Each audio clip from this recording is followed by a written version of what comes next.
I think what we're really talking about here, and that's why it's kind of related to these ideas of like self-consciousness and self-doubt and the inner critic. One of the hallmarks, again, I came to learn about flow is that the dorsolateral prefrontal cortex, in other words, the inner chatter, the inner Woody Allen, that kind of like gets shut down. But you might think of that as like the superego. That's like socialization. That's like what's been taught. That's like the ways in which you've been inhibited into compliance. That's the part of you. It's like, I can't sing and dance. I look stupid, or I don't have a good body, or I'm not attractive, or I'm going to make a fool out of myself. And there's reasons to fear that kind of rejection because we are social beings. But it's also important to some degree. I actually think it's part of the process of discovering your superpower is to let that super ego actually rise, have a period of time where it's like, okay, I understand. I'm actually really good at this, or I'm not so good at that. And then come back down to earth. It's almost like a good way to remove, okay, how do I have to behave at school or in an office or, at the mall or wherever it is in public? And can I now just step away from that into a different state? And that's true. That's true. We shouldn't poo-poo on being socialized into compliance. Like, it's nice to be able to play dress up and go to a party and behave. I have a lot of friends who I adore, but who are so volatile because they're so rebellious in their nature against any kind of socialization that they're great to hang out with in the park, but you can't take them anywhere.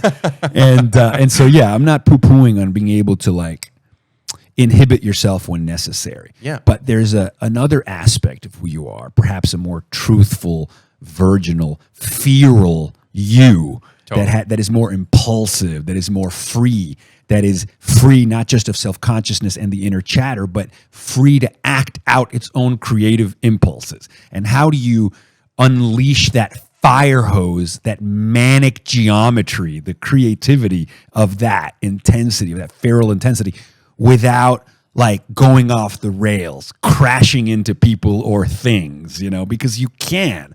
And so what I'd like to create basically is an adult version of an inflatable castle. Why do little kids rent an inflatable castle for their birthday? Because finally they can run around and smash into walls and do somersaults and backflips and front flips, and you're not going to break your neck and you're not going to smash. So it's like very important. It's like, fuck, man, like you're safe in the adult inflatable castle. You create an adult inflatable castle, and it's like you can sing and dance in the nude. It's a cognitive slip and slide. And how fun to slide, to ride, to fly, like to enter that kind of subjective state, because not everything that is born of it is a symphony, but you're in wavy waters, so to speak, and you want to make sure you're safe, because it's like, don't do stupid shit, Jamie Wheel said, and he's right. But if you can create a space where you can do stupid shit safely, the stupid shit can lead to the sublime.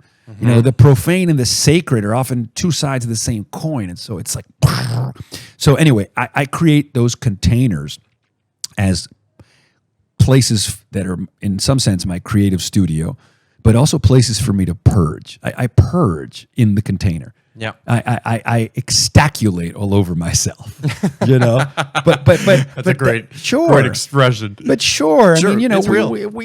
There's other.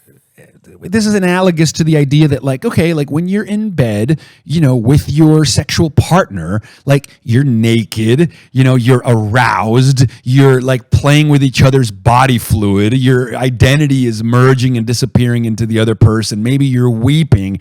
These things are not necessarily going to be acted out when you're riding the subway with a bunch of strangers. Like, everything requires a container. So have a bedroom and create an adult inflatable castle, for yourself as part of your creative dojo. And be disciplined about your ecstasy. Flaubert, he said something similar. He said, be disciplined and orderly in your life so that you can be violent and original in your work. And that's that. I like that. Me too. I like that.